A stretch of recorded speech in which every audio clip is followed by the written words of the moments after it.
दोस्तों नमस्कार। 4 PM गुजरात पर आप सभी का बहुत बहुत स्वागत है। मैं हूं आपका दोस्त मयूर जानी। दोस्तों बारिश जो है वो बहुत देश में बहुत जगह पे जो है गजब की खतरनाक तरीके से जो है वो गिर रही है। हरिद्वार के दृश्य देखे, दिल्ली के दृश्य देखे, गुजरात में हमने सौराष्ट्र के और सूरत के दृश्य देखे। और अभी जब ये कार्यक्रम हम रिकॉर्ड कर रहे हैं आपके लिए, तब ये जहां हम रहते हैं अहमदाबाद के आउटस्कर्ट्स में, उस इलाके में भी जो है वो गजब की एक जगह धुआंधार बैटिंग जो है वो शुरू कर दी है बारिश ने। तो अब जब बारिश होती है तो अच्छा ही लगता है, और क्या लगता है। तो माहौल बड़ा अद्भुत है, बारिश हो रही है तेज, और हम जो है आपको आज का ये जो वीडियो है, ये जो खबरों का कार्यक्रम है, ये आप तक पहुंचाने के लिए, रिकॉर्डिंग करने के लिए बैठे। इस खबर में हम आपको कांग्रेस के जो गुजरात के प्रदेश अध्यक्ष हैं शक्ति सिंह गोहिल, वो उन्होंने एक बड़ी महत्वपूर्ण प्रेस वार्ता की, और उस प्रेस वार्ता में उन्होंने जो है वो जो नीट का पर्चा लीक हुआ है, उस पर्चा लीक हुआ पूरे घोटाले में, उस स्कैम में गुजरात का जो हमारा गौरवशाली कंट्रीब्यूशन है, वो कंट्रीब्यूशन एग्जैक्टली क्या है वो अपने हवाले से नहीं दिया।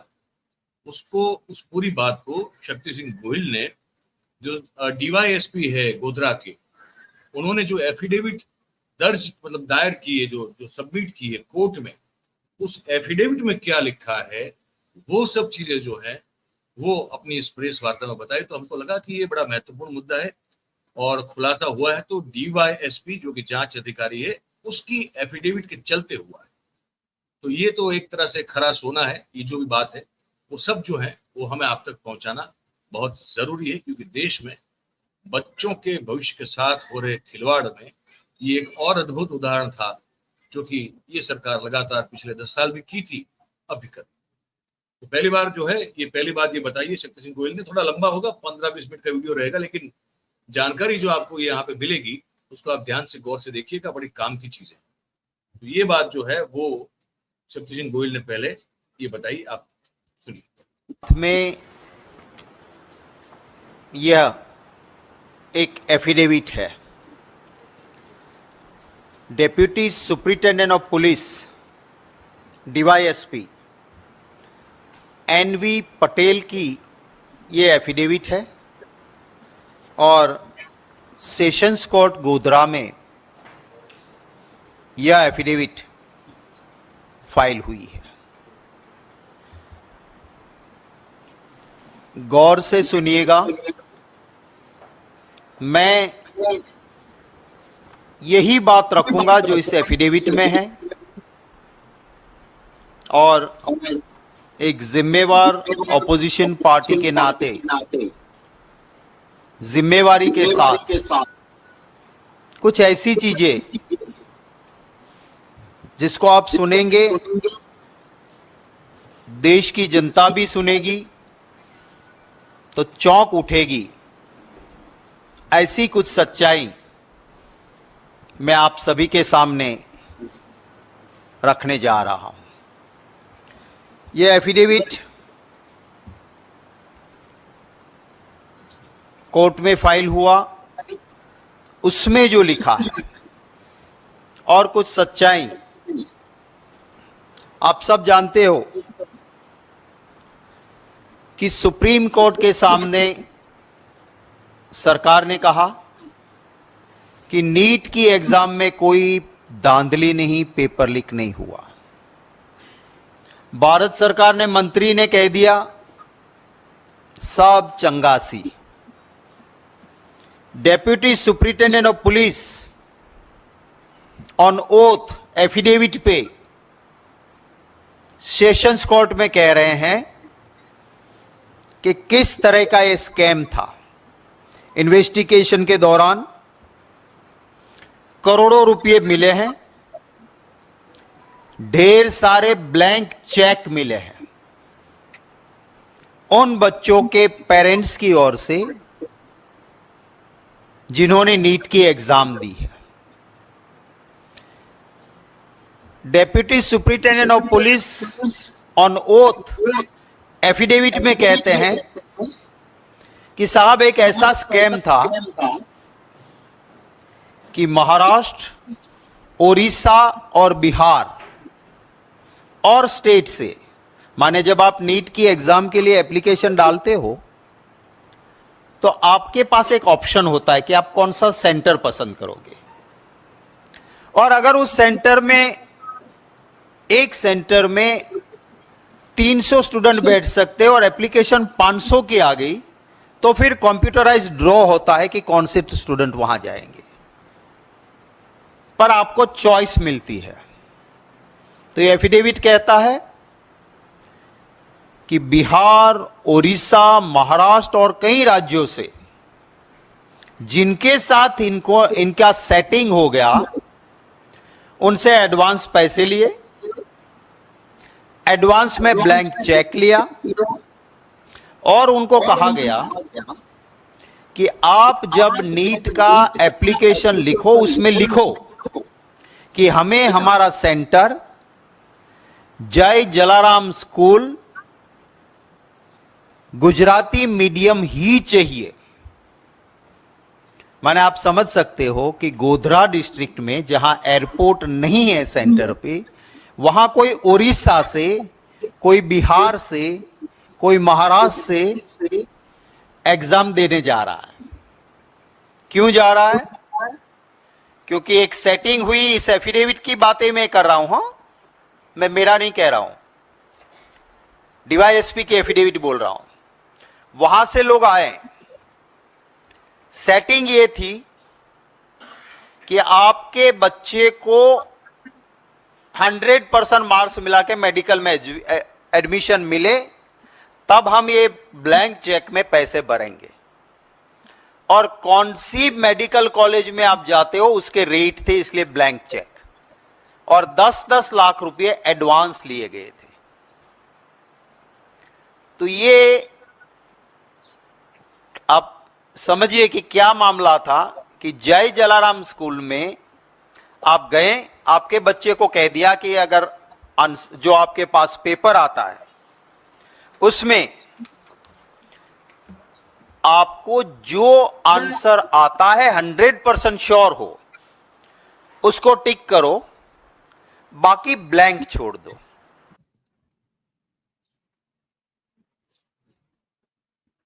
बाकी सब जो है ब्लैंक छोड़ दो भाई, है ना। तो ये तो शुरुआत है। अभी और जो है जानकारी आपको वो डेप्यूटी सुपरिटेंडेंट ऑफ पुलिस के हलफनामे से ये जो शक्ति सिंह गोयल बता रहे हैं वो हम आप तक पहुंचा रहे हैं।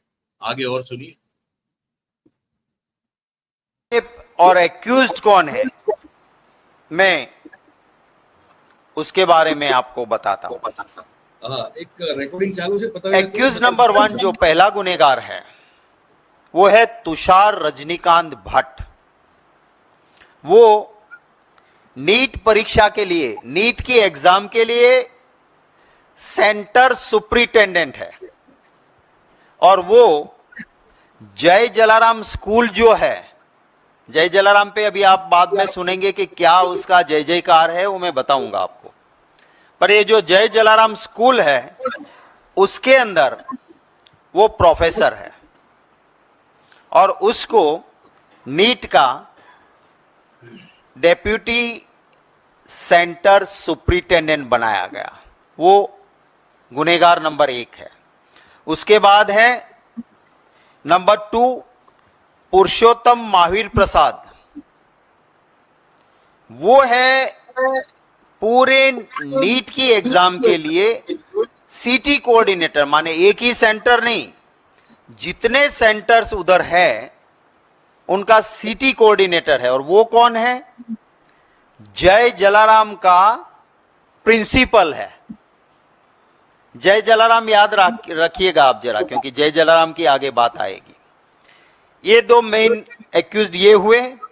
फिर 3 और लोग हैं। ये दोनों इन्हें क्या काम किया कि कहलवा दिया कि स्टूडेंट को तुम्हें नहीं आता है वो ब्लैंक छोड़ो। ये दोनों की जिम्मेवारी थी कि पेपर्स बक्से में सील करें और तुरंत कुरियर करें। इन्होंने बक्से में पेपर डाले, फिर सील खोला, सही आंसर्स कर दिए टिक, पैक किया बक्सा और भेज दिया। ये इन्वेस्टिगेशन के बाद ये एफिडेविट में डेप्यूटी सुपरिटेंडेंट ऑफ पुलिस कहते हैं। 3 और लोग पकड़े गए हैं, ये जेल के अंदर है, ये दोनों लोग 3 और पकड़े गए हैं, जिसमें एक है परशुराम बिंदनाथ, एक है विनोद आनंद और इन दोनों के ऊपर एक है आरिफ वोरा। आरिफ वोरा, इनका काम क्या था कि जो सेटिंग वाले जो स्टूडेंट्स नीट दे रहे हैं उनके मां बाप को मिलना है, उनसे एडवांस लेना है और ब्लैंक चेक लेना है। और एक लिस्ट बनी थी कि फला कॉलेज में आपको मिलेगा तो इतना, तो वो ब्लैंक चेक इसलिए कि आपको कहां एडमिशन मिलेगा उसके हिसाब से पैसे भरे जाएंगे। इन तीनों ने ये पैसे इकट्ठे किए, इनके वहां रेड हुई, पांचों के वहां करोड़ों रुपए मिले, ब्लैंक चेक मिले।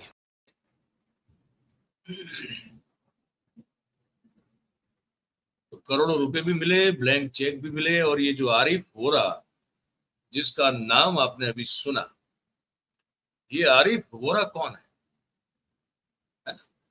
ये आरिफ वोरा जो साहब हैं वो भारतीय जनता पार्टी के माइनॉरिटी सेल के उपाध्यक्ष हैं गोधरा के।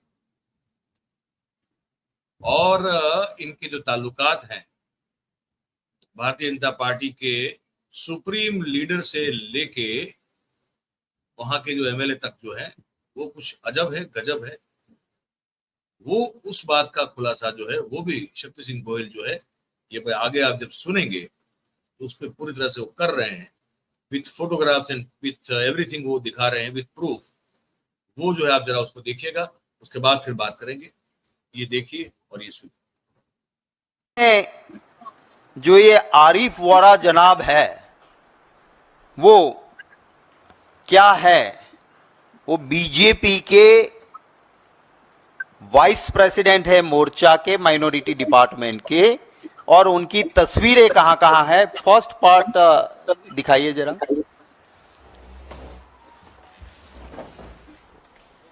ये जो अभी रोकिएगा इसको, ये सैफरन टोपी है जो, वो है गोधरा के एमएलए हैं, बीजेपी के लीडर है। और उनके साथ जो खड़े हैं वो अभी जो जेल में है और जो स्टूडेंट के पैसे लेके आ रहे थे और बीजेपी के माइनॉरिटी डिपार्टमेंट के वाइस प्रेसिडेंट भाजपा के, ये आपको जनाब दिख रहे हैं। सेकंड लो,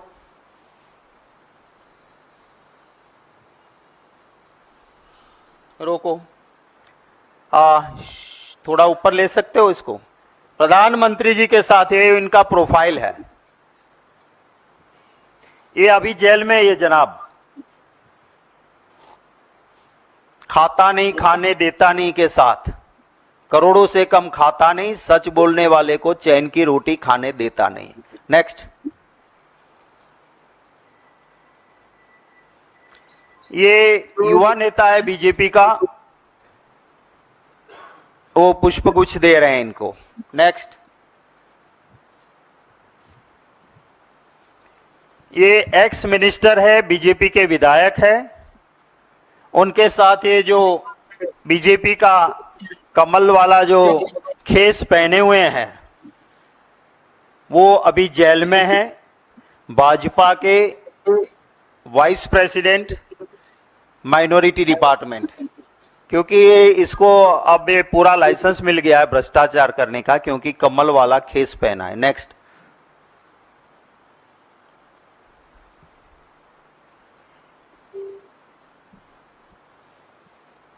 ये बीजेपी के दफ्तर में इनका सम्मान किया जा रहा है, स्टेट दफ्तर में। रोक लो।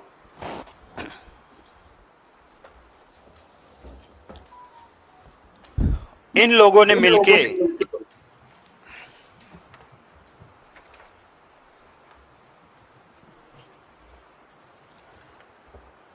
पेपर जिन लोगों से लिए पैसे लिए थे जिनको, उन सभी के पेपर्स निकाले और उसके अंदर टिक करके पूरा काम अपना करके 5 तारीख को ये हुआ था, काम सारा हो गया, बक्सा चला भी गया। 3 दिन बाद कुछ लोगों ने जाके कलेक्टर को कुछ प्रूफ दिए कि साहब ये नीट में धांधली हो रही है और आप क्या कर रहे हो। तब जाके कलेक्टर ने डिस्ट्रिक्ट एजुकेशन ऑफिसर और एक टीम को भेजा, उसके में आया कि हाँ ये सही है कि ऐसा हुआ है, ऐसा लग रहा है। तो एक एफआईआर 8 तारीख को हुई, 8 मई को, और उसके बाद इन्वेस्टिगेशन हुआ और इन्वेस्टिगेशन में के बाद ये affidavit deputy superintendent of police ने जो लगाई, उसमें साफ लिखा है कि इस तरह से ये हुआ और 2 सेंटर में हुआ, सिर्फ एक जगह पे नहीं, दोनों जय जलाराम एजुकेशन के अंदर ही हुआ। उनकी बहुत सारी छोटी छोटी ब्रांचें हैं। मैंने आपको कहा था कि जय जलाराम को जरा याद रखना। जय जलाराम स्कूल परवड़ी, गोधरा और पडाल थर्मल, इसके दोनों सेंटर पे से इसी तरह के विद्यार्थियों के धांधली के काम हुए। तो सुना आपने, पूरी बात सुनी आपने। और भाई जो जांच अधिकारी है, जो डीवाईएसपी है, उसी के हलफनामे का जिक्र करते हुए उसमें जो लिखा है, जो उसने कोर्ट में सबमिट किया हुआ है, उसी पर जो है ये पूरी बातचीत जो थी वो थी। तो अब और कितने सबूत जो है वो आपको चाहिए ये साबित करने के लिए कि ये भय, भूख और भ्रष्टाचार से ग्रसित पार्टी है। ये पार्टी जो है इसमें भ्रष्टाचार ही शिष्टाचार है। और ये पार्टी जो है ये कभी भी किसी भी मतलब कि कोई ऐसा एक काम जो है इनसे होता हुआ इनकी सरकार के द्वारा नहीं देखा जाता, मतलब देखने में नहीं आता, जो कि पूर्ण रूप से इस देश के और देश के नागरिकों के प्रति उनकी जो सत्ता में बैठे हुए जिम्मेदारी बनती है, उस जिम्मेदारी को उसका निर्वाह करने के लिए, सिर्फ लोगों के लिए काम करने की एक भी मंशा जो है भाई साहब हमको दिखाई नहीं देती है। क्या करें, हम देखना चाहते हैं। कुछ लोग कहते हैं कि हम तो सिर्फ जो है दोष ही देखते हैं। भाई दोष देखते नहीं है, दोष आ रहे हैं सामने खुल खुल के। क्या करें, और सत्ता में वो लोग बैठे हैं तो क्या करें। अब कांग्रेस बैठी होती तो अगर कांग्रेस गलती करती होती तो कांग्रेस को जो है हम बखिया उधेड़ देते। हमारे कोई रिश्तेदार थोड़ी ये सब। लेकिन क्या करें, अब ये 28-30 साल से बैठे और मतलब कि वो हाल खस्ता कर दिया है पूरे प्रदेश की हर तरह की सिस्टम का। और देश में 10 साल से ऊपर हो गया है, तो देखिए क्या सीन जो है वो कहना पड़ेगा, इसलिए कहते हैं। तो हमने अब ये बता दिया आपको पूरी बातचीत। अब आपकी बारी है, आप कमेंट करके हमको लिख के बताइए कि आपको ये जानकारी हमने दी आपको कैसी लगी। और अगर अच्छी लगी तो फिर इस वीडियो को लाइक करें, इस वीडियो की लिंक को आप हो सके उतना शेयर करें, और हमारा जो चैनल है 4PM गुजरात, आप उसे सब्सक्राइब करें और अपने आसपास के लोगों से करवाएं। ये एक छोटी सी रिक्वेस्ट है, रोज करते हैं, आज भी कर रहे हैं, आप मानते भी हैं, ऐसे ही माना कीजिए। जो नए दर्शक हैं उनका और बहुत बहुत स्वागत है, पुराने हैं उनका हमेशा स्वागत रहता है। तो ऐसा बस ये कीजिए, ये छोटी सी रिक्वेस्ट मान लीजिए। बहुत बहुत धन्यवाद करेंगे आप सभी का इस कार्यक्रम में हमारे साथ जुड़ने के लिए। Thank you very much. नमस्कार।